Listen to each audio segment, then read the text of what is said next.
Week in review, Monday, June 10th. I'm going to do this one a little differently.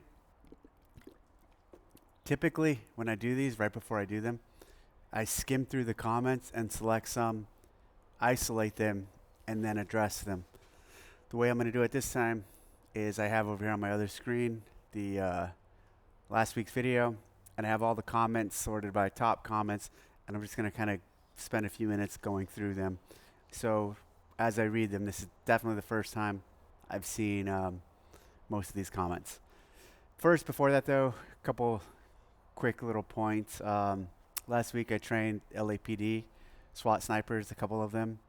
Really honored to do that. LAPD, that SWAT team is kind of known as the first ever SWAT team in the nation, and still to this day is highly regarded as one of the best tactical teams out there. So it was an incredible honor to support them and give back and share some of my knowledge and help them become better at their job. So that was a big thing that meant a lot for me, and I do all of this. I train the LEO or the cops that you guys see me train, or pretty much any of the military or LEO you see me train. I'm doing it for free. I'm doing it just to give back and to support them in their job and support what they do for us, what they do for the local communities, and in the military case, what they do for us as a nation. So I was really excited and happy about that one. Great group of guys, had a lot of fun. Hope to work with them again in the future. Service Cup is also going on. I got my Service Cup t-shirt on. I did all 3 workouts, so I finished Kelly yesterday and had a 25-minute time cap on it. Did not finish within the time cap. Really, that was a good one. It was tough. Randy, I did the day before, and what's cool about Randy is made for an LAPD SWAT officer, and what was super cool is I did that here at the ranch with those 2 SWAT operators side by side with them in doing a hero workout that was made for a fellow team member. That workout, I remember we were flying to a level 1 in Charlotte, and Greg Glassman, were in the shuttle from the airport to the rental car place, and he was talking to me about Randy, who had just been killed in the line of duty, and he said he wanted to make a hero workout for him, and we started kind of going back and forth on potentials, and anchored off of the idea of something like Isabel or Grace, but lighter weight and higher rep. And that's what took us to this place of Isabel, 75, or not to Isabel, to Randy from Isabel. But we wanted to go lighter and faster, especially because at the time, there's, even nowadays, people always bias towards going heavier with weight and increasing, especially on the Olympic lifts, increasing the weight rather than reducing and increasing reps. So that's kind of the train of thought as we were discussing it, and how we got to 75 reps and then 75 pounds. And it's a cool workout. So anyways, I did that one in like 6:17. I'm actually thinking about redoing it today, this afternoon. The window's still open, so if you haven't signed up and you want to do it, the window's still open for another few days. And then I did the first one. The first one's a really good workout, a really good CrossFit workout, just kind of like pure classic CrossFit. I think I might work that one into my collection of workouts I'd like to repeat to kind of measure my fitness, or maybe a shorter variant of that one to measure my current fitness level. So I'm thinking about redoing that one too. The thrusters, I started off not aggressive enough. I should have only broke them up once. I broke them up a few times. And actually, same thing on Kelly with the deadlift. I forgot how strong I have been. I forgot how strong I can be. And so I was afraid to be strong on Kelly with the 275 deadlifts. The first set I broke up 3 times. Then the second set I broke up twice. And then the third set I just did unbroken. I haven't repped out weight like that for a long time. So I kind of had to retell myself I still have the ability to do that. So really enjoying them. I have no issue. This whole redo, people like have all this pride around doing the workout once and then not doing it again, especially during the open, but even during something like this. I have no issue repeating them. And honestly, the next 2 days of workouts, if I feel Physically, like I've recovered enough from the others, will probably just be those again. So I did my last three workouts were Daniel, which was the first one, Randy, which was the second one, Kelly, which was the third one.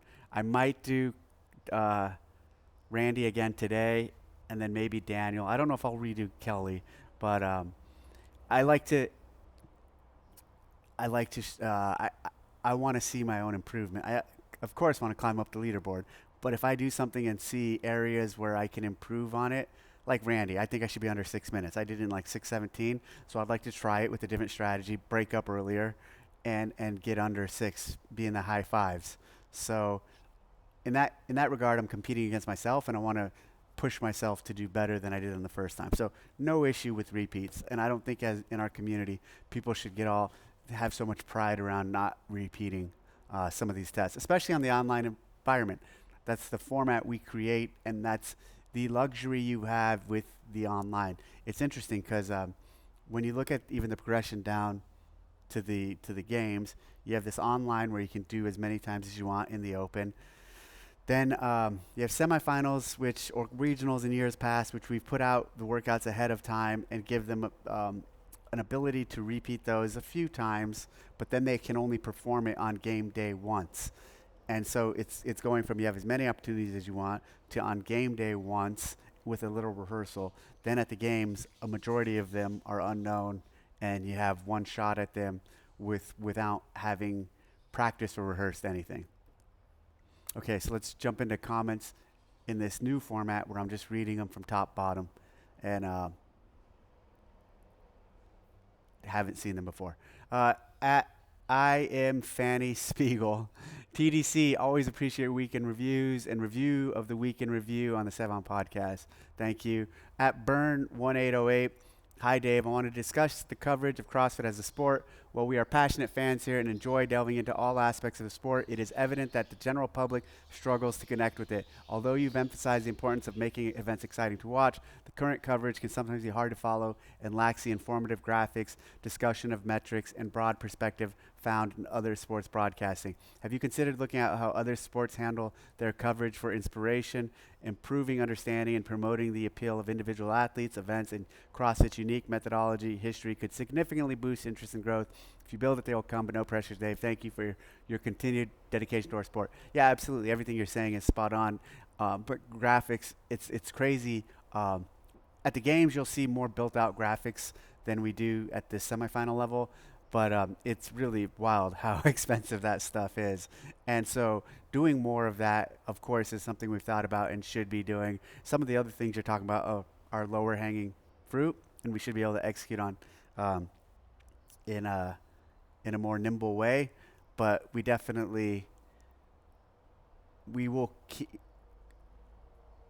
as much as we can, we will keep attempting to drive the coverage forward and make it better. We're always thinking about ways, and so are the Hamilton Roads, the people we contract with, our team, our media and marketing team. Everybody is thinking about ways to move it forward. But again, there's some of the stuff doesn't come. It's not free, that's for sure. So we will continue to look at it. At Brad Anderson 3241, good evening, Dave. Thank you so much for the Service Cup. Has been an amazing community event and hope it continues. Right on your heels with one more to go. I started with Randy, then Kelly Round, so just need to do 3 pull-ups at the end of Daniel to pass you. Let me know how you do. At Enrique 3132, Wilson is a great team leader. He makes volunteers feel special. Awesome. He's talking about Wilson Pock out at Syndicate Throwdown. At Saywards Forest, Dave, great to meet you this weekend in Knoxville. Thanks for taking time for a picture. This was my first time attending semis, and I'm headed to Fort Worth. I sat on the first row behind the staff tables, and it was super interesting to watch the staff and Boz deeply involved in reviewing standards and some of the tough judging decisions that were made. Even though there were some missed calls, there was also a lot of tough calls that were spot on, although devastating to watch. Watching the team work provided greater context to all the behind-the-scene attention and diligence in running the event.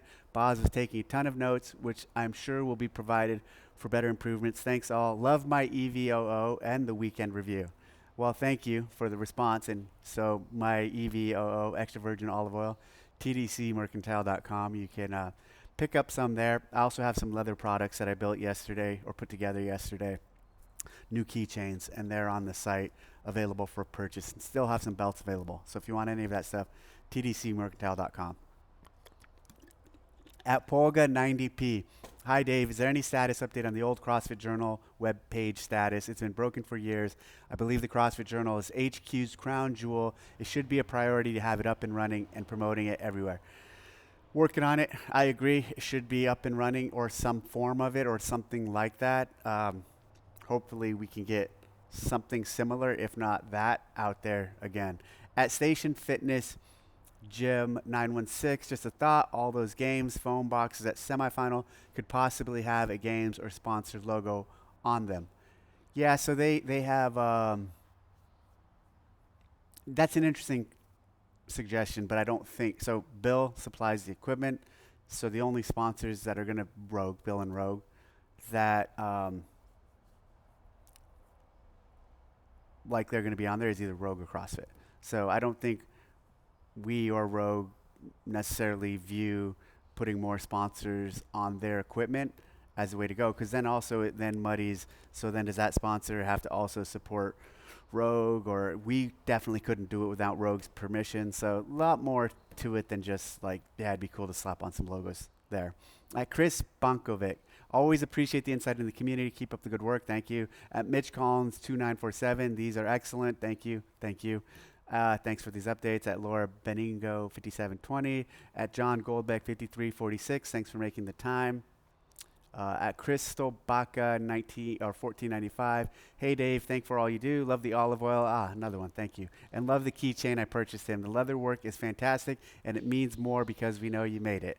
So all that stuff I talked about earlier, I make. The olive oil I buy from a local olive oil producer 30 minutes down the road. His orchard is 30 minutes from the ranch.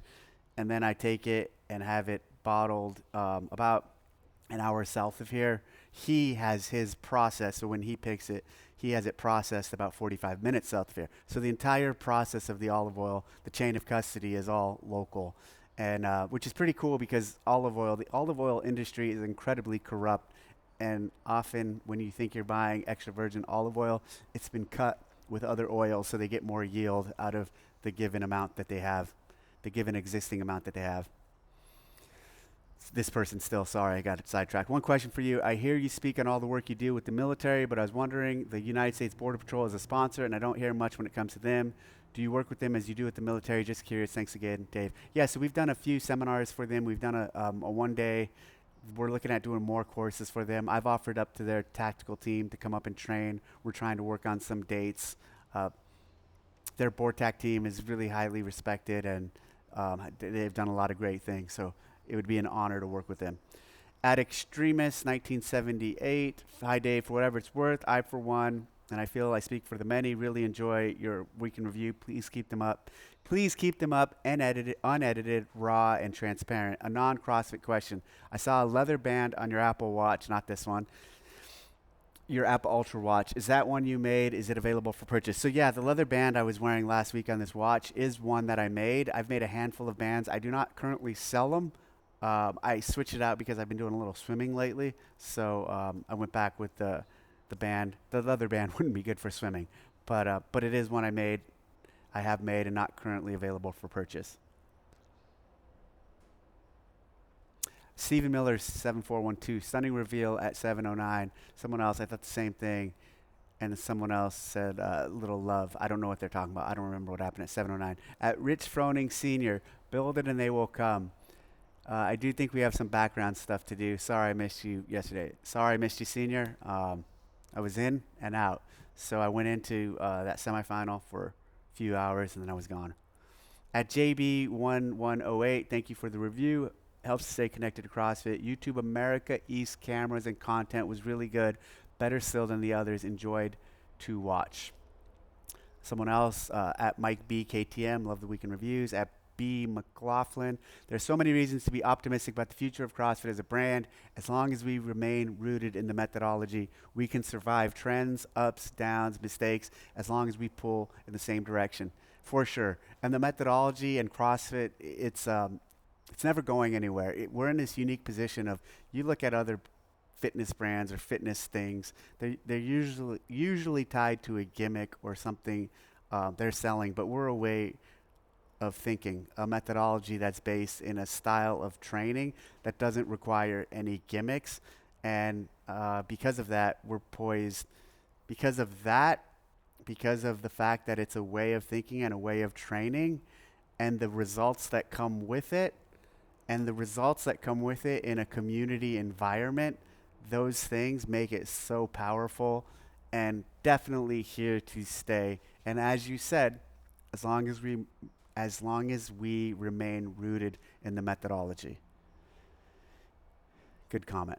At Ben Tanner 8797. Hey Dave, thanks for all you do. I really admire what you said about leaving a legacy when it comes to being a father. I guess you could say I'm a young father looking for some direction. Would you have any good book recommendations that impacted the way you viewed life?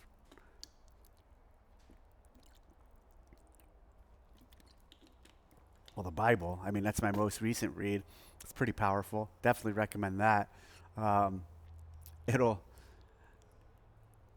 it'll make you view things differently. It's a powerful book for a reason. Definitely check it out. I recommend it. At Rowan Mac. Hey Dave, I really looking forward to the games. I thought semis were great. Programming setup was awesome. Races on Sunday. I really hoping for a swimming event this year at the games. Swimming stuff was awesome as the swimming actually mattered and made a difference to event placement. Unlike rinse and repeat where subpar swimmers could outpace great swimmers on the ski, a repeat of swimming stuff would be meant, just saying.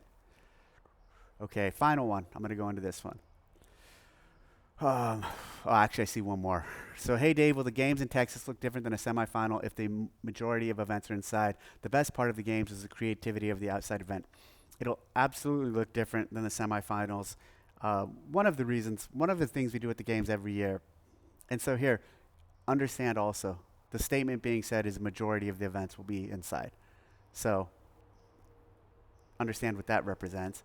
And the second thing that happens at semifinals that will not happen here at the games is there's one floor, and it's the same one we're working off of for 3 days. So think about what I'm saying there and the flexibility we have because of Rogue and their involvement if every day the floor was to be redesigned or look different.